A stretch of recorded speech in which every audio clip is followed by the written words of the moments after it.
हाय दोस्तों, the mission classes में आपका स्वागत है। आज की हिंदी की दुनिया में नया टॉपिक में आगे बढ़ेंगे। आज के क्लास जो होगा हिंदी का सर्वनाम के बारे में डिटेल जानकारी होगा। आप लगे रहें, आप सुनते रहें, आगे बढ़ते रहें, दोस्तों को भी सिखाते रहें, अपने भी सीखते रहें। फिर से समझिए, नई दुनिया नई उड़ान की ओर, सर्वनाम की ओर। समझिए सर्वनाम, इससे पहले आप पढ़े होंगे संज्ञा के बारे में। समझिएगा, संज्ञा के स्थान पर जिन शब्दों का प्रयोग करते हैं उसको कहते हैं सर्वनाम। ए चला, तेरा ध्यान किधर है? हीरो इधर है। ध्यान दो, ध्यान दो, ध्यान दो। फिर से समझिए, संज्ञा के स्थान पर जिन शब्दों का प्रयोग करते हैं उसको कहते हैं सर्वनाम। देखिएगा कैसे, लड़का पढ़ रहा है तो लड़का संज्ञा है, जाति वाचक। लेकिन अगर उसी के स्थान पर बोल दिए वह पढ़ रहा है तो यानी लड़का का स्थान पर आया हुआ, तो वह की कहलाएगा सर्वनाम। वह की कहलाएगा सर्वनाम। जैसे फिर से समझे, फिर से ध्यान दो यहाँ। जैसे पैसा दो, पैसा भी आपका कुछ है संज्ञा।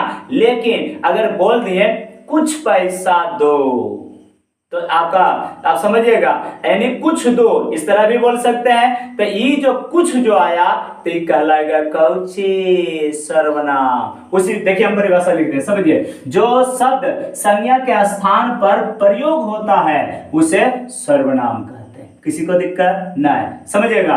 अब भेद की चर्चा आता है, समझिएगा इसके बारे में थोड़ा सा डिटेल। अगर कहेगा रूप या उत्पत्ति के आधार पर सर्वनाम के कितने भेद होते हैं? दो। जबकि प्रयोग या व्याकरण के आधार पर सर्वनाम के कितने भेद होते हैं? 6। अब कुछ नहीं तेल रहेगा, खाली पूछेगा सर्वनाम के कितने भेद होते हैं, तो आंसर हो जाएगा 6। यह बड़ा डायरेक्ट बिहार बोर्ड में आता है, सर्वनाम के कितने भेद होते हैं? 6। लेकिन अब समझिए, आपको रूप या उत्पत्ति के आधार पर सर्वनाम को जो दो भागों में बांटा गया, क्या नाम है?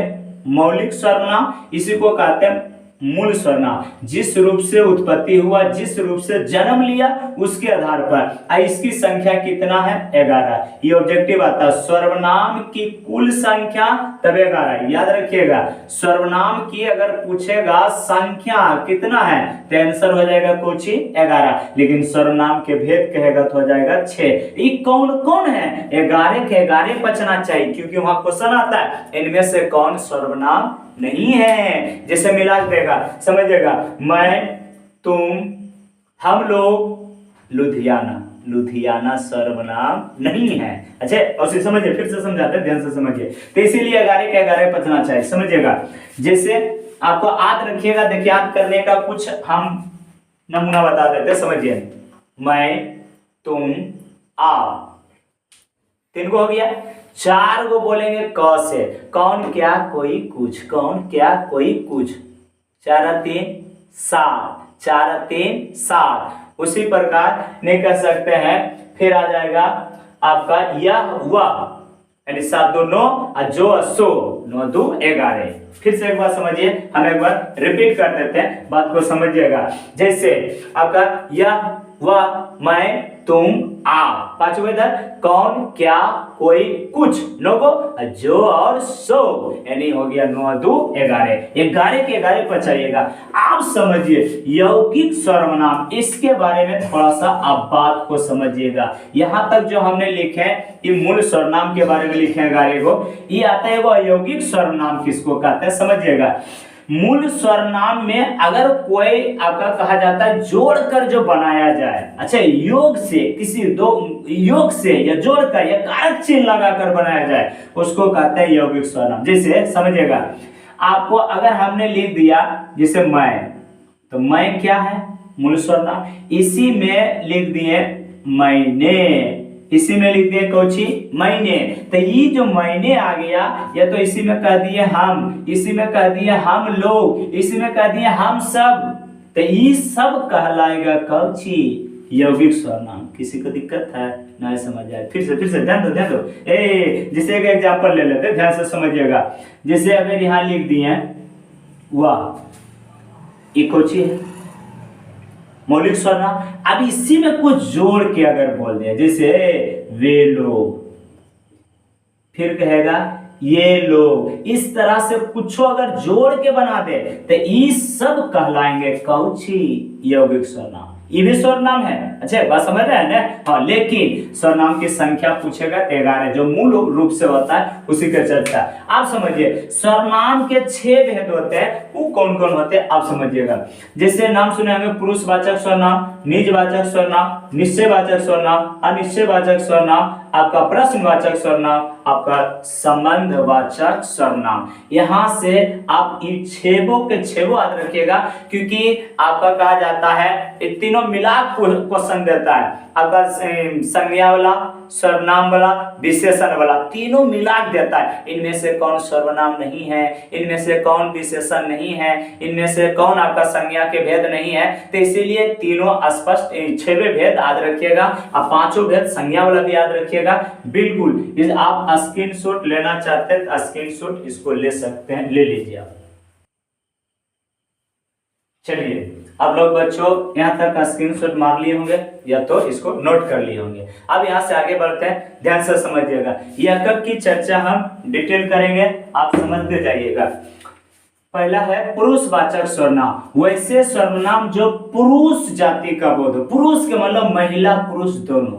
पुरुष, यहाँ जो पुरुष है, पुरुष का मतलब समझिएगा महिला पुरुष दोनों। या तो ये भी कह सकते हैं किसी प्राणी का बोध हो, यानी खास करके ये भी कह सकते हैं किसी सजीव का बोध हो, तो कहलाएगा कौची पुरुषवाचक सर्वनाम। आप समझिएगा जो कहना चाहे। पुरुषवाचक सर्वनाम में 5 सर्वनाम आते हैं, जिसमें हम यहाँ प्रस्तुत कर दिए हैं आपके सामने, आप समझ सकते हैं। यह, वह, मैं, तुम, आप, ये 5 आता है। ये 5 आता है, समझिएगा। आप इसको एग्जाम्पल में कैसे समझेंगे, समझिएगा। जैसे वह कल हमसे मिलने आएगा, तो आएगा तो कोई प्राणी ना, कोई पुरुष ना। पुरुष का मतलब महिला पुरुष कुछ भी हो सकता है। बच्चों ध्यान दो, ध्यान दो। जब भी कोई प्राणी का बोध होगा, समझिएगा कुछ ही कहलाएगा पुरुषवाचक सर्वनाम। जैसे कल मोहन पटना जाएगा, तो पटना जाएगा कौन, मोहन। तो मोहन कोई प्राणी है ना, कोई जीव है ना, तो कहलाएगा कौची पुरुषवाचक सर्वनाम। किसी को दिक्कत है? आप समझिए पुरुषवाचक सर्वनाम के 3 भेद होते हैं, उत्तम पुरुष, मध्यम पुरुष, अनुपुरुष। ये ऑब्जेक्टिव में आता है। पुरुषवाचक सर्वनाम के कितने भेद होते हैं, तो 3 आपके सामने लिख दिए। बोलने वाला उत्तम पुरुष कहलाते हैं, सुनने वाला मध्यम पुरुष कहलाते हैं, जिसके विषय में कहा जाए या बोला जाए उसको अनुपुरुष कहते हैं। समझिएगा, जिसमें उत्तम पुरुष में मैं या हम, इसी को कहते हैं मैं बोले या हम बोले, एक ही चीज हुआ। एक समझिएगा, मध्यम पुरुष में तुम या, दोनों एक ही चीज को कहते हैं। यादर के लिए आपका प्रयोग किया जाता है, जबकि अनुपुरुष में कहा जाता है या और वह आता है। यहाँ तक लगता है आप समझ गए होंगे। देहाती भाषा में आप एग्जाम्पल समझिए, अगर नहीं समझ आया तो समझिएगा। पहले हम की लिखे हैं, उत्तम पुरुष बोलने वाला व्यक्ति, तो हम बोल रहे हैं, हम बोल रहे हैं, तो हम यानी मैं विजय सर, हम कहलाएंगे कौची उत्तम पुरुष। किसी को दिक्कत? आप सुन रहे हैं, तुम सुन रहे हो, तो ये आप या जो तुम बोले हैं, आप यानी जो सुनने वाला, तो सुन रहे हो, तो ये दोनों कहलाएगा क्या मध्यम पुरुष। किसी को दिक्कत नहीं? आप अनुपुरुष में जिसके विषय में बोला जाए, तो आप किसी के बारे में बोलिएगा, फलनामा के शिकायत करो ले चिलना। बस समझ रहे हैं ना? जैसे हम अभी बोल रहे हैं, किसके बारे में बोल रहे हैं, व्याकरण के बारे में बोल, तो जिसके बारे में बोल रहे हैं तो ये कहलाएगा कौची अनुपुरुष। अनुपुरुष में या और वह आते हैं। यहाँ तक लगता है आप समझ गए। देखिएगा आपका सर्वनाम के दूसरा भेद आपका लिख दिए हैं, निजवाचक सर्वनाम। जिस सर्वनाम से स्वयं या निज या खुद भी कह सकते हैं, यहाँ लिख देते हैं आपका खुद का बोध हो तो कहलाएगा कौची आपका निजवाचक सर्वनाम। जैसे मैं घर स्वयं चला जाऊंगा, मैं घर अपने आप चला जाऊंगा।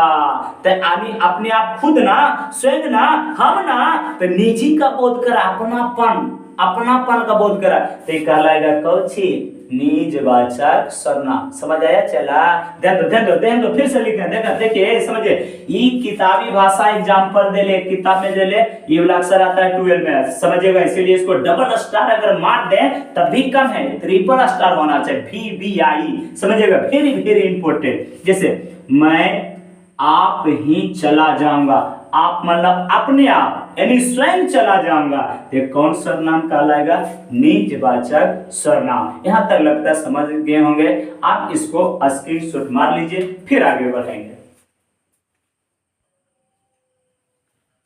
चलिए बच्चों, यहां से आप आगे बढ़ते हैं, आप यहां लिख लिए होंगे या तो स्क्रीनशॉट मार लिए होंगे, समझिएगा। सर्वनाम का तीसरा भेद है निश्चयवाचक सर्वनाम। समझिएगा, जिस सर्वनाम से किसी व्यक्ति या भाव के निश्चित का बोध होता है उसको कहते हैं निश्चयवाचक सर्वनाम। मतलब किसी का निश्चय का बोध कराता है उसको कहते हैं कोची, निश्चयवाचक सर्वनाम। समझिएगा, जैसे अब यहां लिख दिए यह राम है, तो यह जो इंडिकेट कर रहा है फिक्स से यह कौन है, तो राम है। निश्चय कर रहा है यह कौन है, तो राम है, तो निश्चय का बोध कराएगा। अच्छा, उसी प्रकार से यहां लिखते हैं वह जा रहा है, कौन जा रहा है, तो वह, कौन जा रहा है, वह, तो कहलाएगा कौची, निश्चयवाचक सर्वनाम। वह किताब है, तो ये किताब का निश्चय कर रहा है कि वह क्या है, तो किताब है, इसीलिए कहलाएगा कोची, निश्चयवाचक सर्वनाम। याद रखिएगा, यह कुर्सी है या टेबल है या कलम है, वह कुर्सी है या किताब है, इस या मोबाइल है, ये सब कहलाएगा निश्चयवाचक सर्वनाम। इसमें ये अनिश्चयवाचक, चौथा नंबर में अनिश्चयवाचक, जिस सर्वनाम से किसी वस्तु, व्यक्ति या भाव के अनिश्चय का बोध होता है उसको कहते हैं अनिश्चयवाचक सर्वनाम। मतलब निश्चय न अनिश्चय, इसकी कोई निश्चय नहीं है, इन्फिनिटिव। आप समझिए, यानी कैसे कोई निश्चय का बोध ना हो। जैसे कोई, देखो ध्यान दो, कोई दरवाजे पर खड़ा है, इस तरह से रहेगा। कौन दरवाजे पर खड़ा है, कोई निश्चय हुआ नहीं, तो कह सकते हैं कुछ कहलाएगा अनिश्चयवाचक सर्वनाम। हालांकि यहाँ लिख दिया है कोई होगा, कोई होगा, इसको बड़ा करके भी लिख सकते हैं, कोई दरवाजे पर होगा, बस हो रहा है ना, समझिए, बिल्कुल। कुछ दो, कुछ पैसा दो, कुछ धन दो, कुछ पता चल रहा है, कुछ निश्चय बोध हो रहा है, नहीं, खाली कह दिए कुछ पैसा दो। कितना पैसा दे, 5 रुपये, 10 रुपये, 10 लाख, 20 लाख, कोई पता चल रहा है, नहीं। जब निश्चय का बोध ना हो तो कहलाएगा कोची, अनिश्चयवाचक सर्वनाम। अनिश्चय में आता है 2 सर्वनाम, आपका कोई और कुछ। आपका निश्चयवाचक सर्वनाम में भी 2 सर्वनाम, या और वह। यहाँ आप लिख लीजिए या तो इसको स्क्रीनशॉट मार लीजिए, आप आगे बढ़ाते हैं फिर आगे।